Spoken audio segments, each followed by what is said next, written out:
And welcome to another exciting episode of the Super Fantastic Exchange. My name is Gary. Guys, I can't tell you how excited I am to bring to you today a power couple. Guys, this is a couple that's been in my life. I get to do life with them. I've seen them live a life of servant leadership, and it's truly inspiring to watch them live their life out, and for me, want to be inspired by them for the things that they do and the life they live. So guys, let's give it up for none other than Jose and Tonia Perez. Yeah. Hey, can you hear them clapping for you? A round of applause. I like that. That was pretty cool. You guys getting y'all deserve all the applause, actually. So, hey, Jose, Tonia, I want to give you a chance to introduce yourself a little bit about who you are and what you do. Yeah. So first of all, thank you. Honor and glory to you. Thanks for honor and privilege to just be here on your podcast, and to be asked is awesome. You know, we made the cut, so that's awesome. We're excited. We're excited to be here. But I'm Jose. This is Tonia. We've been married for going on 7 years, almost 7 years. Yeah, we're trucking along, and we just we're real estate agents here in the DFW area, and I have been going on 10 years, and Tonia's going on 4. And we recently branched off and started our own brand, doing our own thing, still under Coldwell Banker Apex, but doing our own team, and we've had great success thanks to our friends, our family, and our clients trusting in us to do what we do. And you hit it earlier, and I think and I feel why we're so successful, and we'll get into this a little later on, is because we have a heart of servant leadership. Absolutely. And it's truly amazing that, I mentioned earlier, you guys live that life that is so inspiring, one to me. And the results, the fruit of that is you guys have been crushing records. I love watching you guys on social media. It's like a constantly like, hey, we broke this record. Hey, we're in the top 10. We're constantly crushing records. And that's because you guys are leading that life of servant leadership, as you mentioned, Jose. But another big thing that you guys have been nominated for an incredibly prestigious award, and you've made it up into the top echelon of this. It's the World Changer Awards, which is absolutely, significant. So I believe that truly, you're really not going to be crushing records. You're not going to be nominated for specific awards or any kind of award unless you're living that life. And you guys truly are great examples of living that life and reaping the fruit that comes from that kind of life. And so, Jose and Tonia, I'd like to, connect with leaders, and you guys are certainly leaders out in the world. And I like to peek behind the curtain to find out what inspires these incredible leaders. And so I reached out to you guys and asked you, okay, what inspires you guys? And y'all shared a couple of things with me that I'm like, I really like these things. These are great inspirational points. And Jose, you kind of mentioned a little bit, the first one, serving others inspires you. So Jose and Tonia, how does serving others inspire you guys? Well, for me, it takes the focus off of me. So I could be having the worst of days, but as long as I'm serving somebody else, the focus is actually the glories to God, and then it's focusing on that person and how can I help them. It's no longer about a me mentality. So I just love serving others. How can I help? And I like to be in the background. I don't want to be out in the front. Let me be in the background. Let me be grinding and doing my thing and doing what I can to make a difference.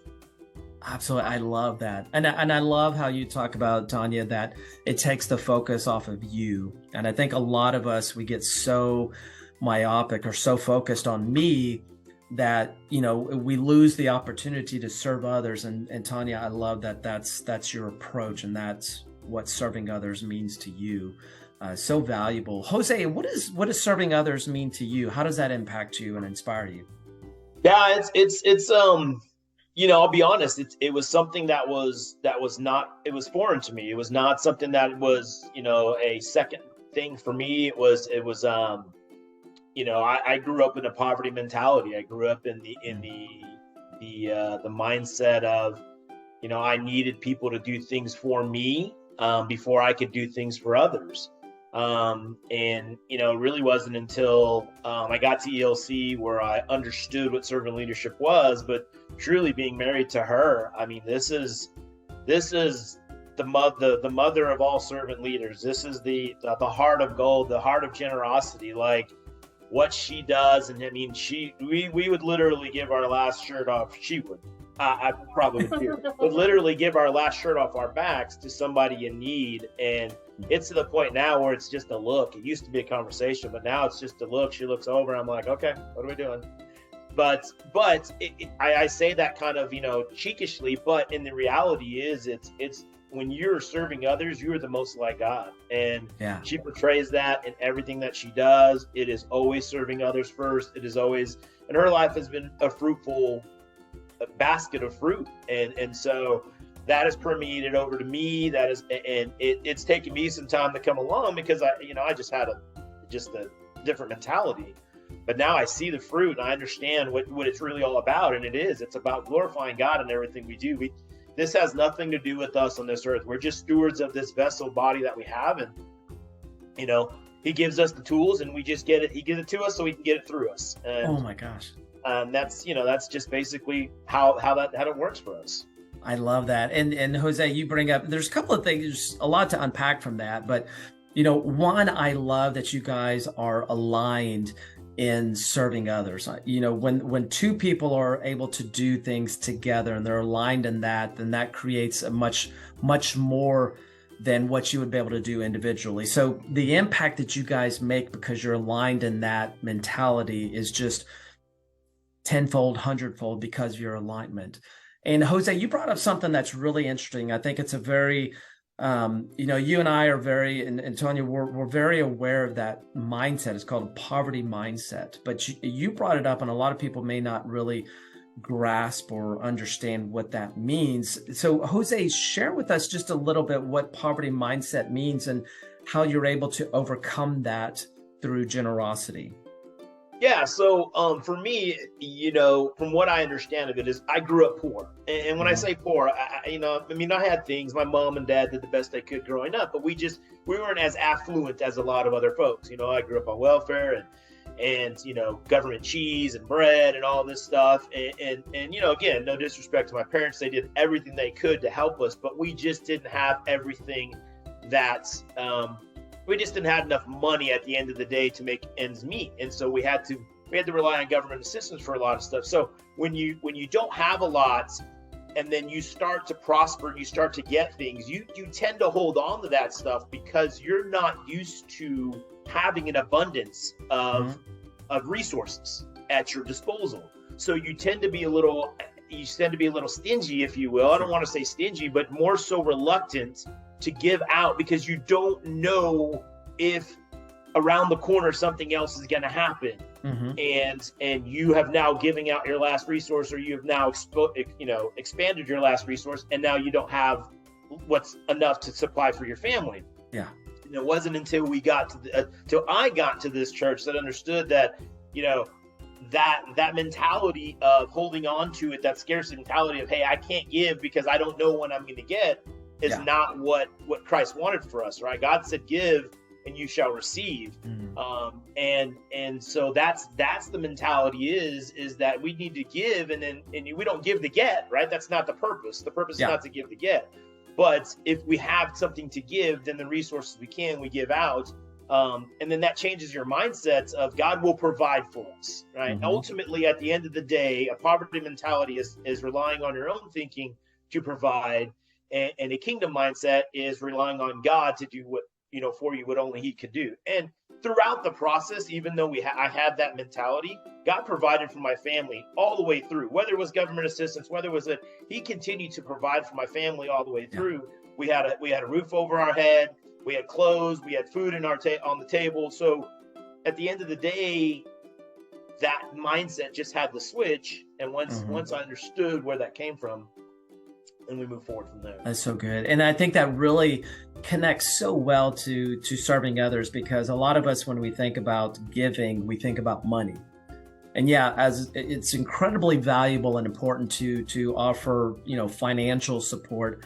But there's also, as our Elevate Life Church shares, it's time, talent, and treasure. Those are three valuable pieces that you can give in serving other people with your time, talent, and treasure. So I love that, how that inspires you guys.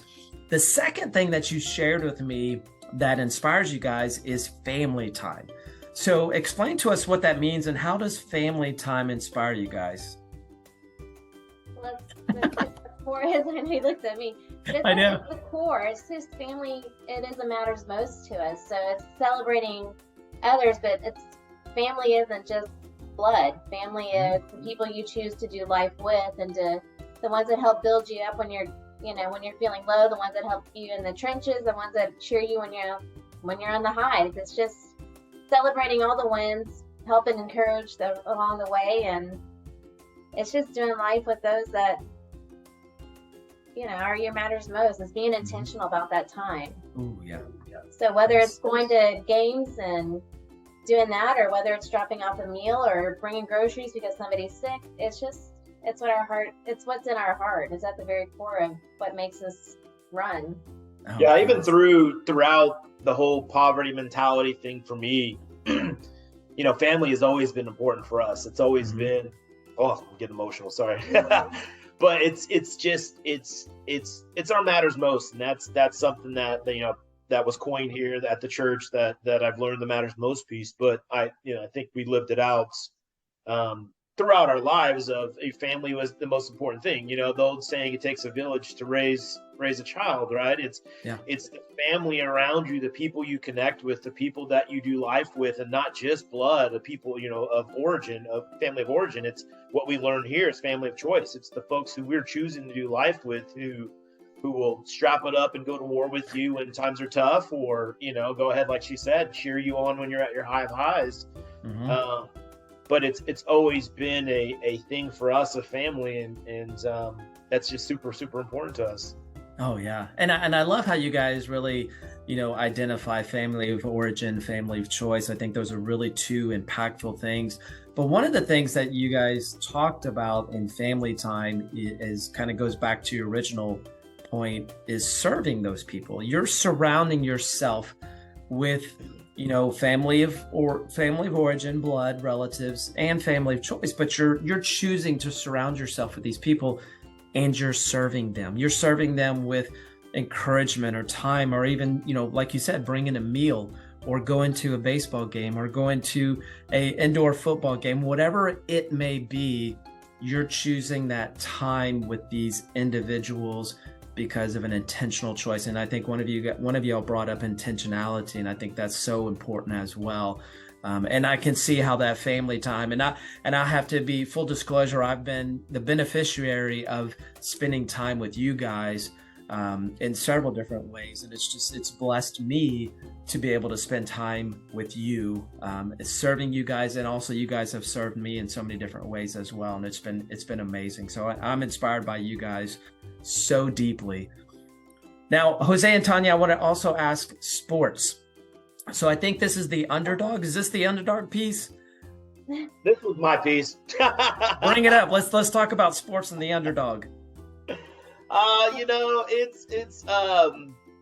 It's just, I think the underdog piece. So she don't even know I put this on there, but I put sports underdog, and really more so, it's I think it goes back to that little guy, like cheering the little guy on, like rooting for success. Everybody's stomping on this person or belittling this team. And we don't have to talk about teams. Let's just talk about life in general, right? Because life is a game and is a sport. And so the underdog, the less fortunate, the person who doesn't have the means to pay for their family meal and all that stuff, I think all of that kind of wraps into the underdog mentality. I think when I watch sports and I see some of these bios of some of these kids that come from nothing and that have made it to everything, I think it inspires me. It makes me get all choked up. She's like, you always get choked up for sports. I'm like, well, it's really not just sports. It's the underdog that has succeeded and has moved, that has gone through all the challenges in life. And I see myself in that. I think is really what it is where I've come from and where I'm going. And here we go again. And just watching the success stories of how people have overcome and continue to persevere. When you see those stories, those individuals didn't get to where they were at without help, without other people serving them, without other people loving on them and showing love and support and faith in them to do what they do. And I think that's I put sports down there, but you can really look at it servant leadership and family, right? Is with the underdog, we're loving on them, we're supporting them, and we're serving them to let them know that, hey, you matter. You might be down and out right now, but you matter. We love you. We're here for you. We're going to walk the battle with you, and it's it's not over. So that's why I think the underdog piece comes really to me. That's how it hits me. It probably now makes sense to her, but it didn't make sense to her probably a few minutes ago. But Jose, I think that's such an incredibly heartfelt message that you talked about, because when you're rooting for the underdog, and like you said, it doesn't have to be a sports team. It could be anybody out there, family of origin, family of choice, but you choose through intentionality to serve that individual so that they can rise up and get through the things that they may, the obstacles, whatnot, encourage them to persevere. And what happens through that is testimony. Yeah. When and you just getting choked up a little bit about, an easy example is these athletes that come from difficult circumstances, but they persevere through love and help and an understanding to reach some pinnacle level. That becomes a testimony that other people can say, you know what, these individuals, these athletes, or this person that I know has gone through these things and overcome these things. I can do it too. And that becomes such a powerful testimony. Yeah. Yeah, it's amazing. It's what we've gone through. I think we've had a pretty rough year this year and a lot going on. And so one of her focuses this end of the second pass of the year was to really be intentional with family. And so we started the Perez Sports Tour, where we've been intentional with going to family, friends, and their football games, their volleyball games, not even sports. It could be a recital, it could be, dance, whatever, but really more so just to understand that that's who we are. And that's a foundational core. It's a foundation. It's a value of ours, a core value of ours. And so we've just been really intentional over this last second half of the year to really make that happen. And going forward, that will be a really huge focus for us. That's awesome. I love your intentionality of just being present. And for a lot of people, just being present, having that person present in their life at that moment is serving. That's, you're doing that, just going to the recital, going to the football game, whatever it may be, you're serving them by just being present and intentional with them. I absolutely love that. Tonia, Jose, we're wrapping up our time. I've talked to you guys for a long, long time, and I love chatting with you guys, but we're getting close to the end of our time. So I want to give you both an opportunity to share a closing thought before we wrap up. Time's precious. It really is. Time's probably one of the most valuable things that you can give. So I know for me going forward, it's just losing my mom, that time with her was so precious. And now that chapter has closed, she's flying high. But now going forward, I just want the time to be intentional, that we don't want to say, well, hey, I want to, send me the schedule and we'll see. No, I really want us to be there. So if it's only one game, it's one game. But if it's 20 kids that we've gone and supported and we help somebody else feel like, oh my gosh, somebody else loves our kid as much as we do, like, we want that for ours, and we want to be there for them. And it's, we want to go visit family and friends and just make memories, because at the end of the day, that's what's going to last longer. I'm not so big on the material. Let's just have the memories and the moments. Oh, I love that. So good. Jose, what you got? Yeah, no, I'm just gonna piggyback on that. You'd mentioned earlier that we were nominated for this World Changer Award, and I want to dial back the word world and bring it back to just not so large, and being it more of a specific area is what she was talking about the memories and things. Is we're not just talking about impacting a world in a global stage. We're talking about impacting the world in a personal stage. With us being intentional and with us being, serving our clients and serving our family and friends and everything we do, we want to be able to help change their world, whether it's a hug, a smile, a kiss, a $5 gift card, a dinner from wherever, a card, a Christmas card, whatever it is that we can do to impact your world today. I think that's really what that award, really exemplifies for us. And I think people have seen that in our business. People have seen that in our life. And you'd mentioned earlier, there's fruit there to prove it. So that's kind of where we're at.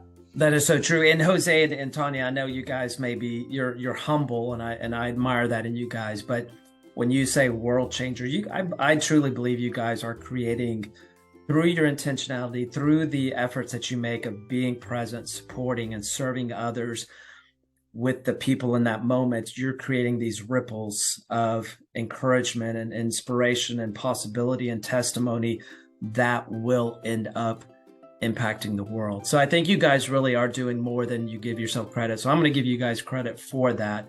The ripples of your effort will eventually circle the earth and come back and really truly impact the world. So thank you guys for all you guys do. Hey, make sure you go follow Jose and Tonia, realtors at Coldwell Banker, local here in the Dallas market, Frisco area. Make sure you check them out. Absolutely incredible, living the life kind of people that produces good fruit. Love you guys so much. Thank you so much for joining me on the Super Fantastic Exchange. And guys, thank you for joining us today, and we will see you on the next episode. Thank y'all.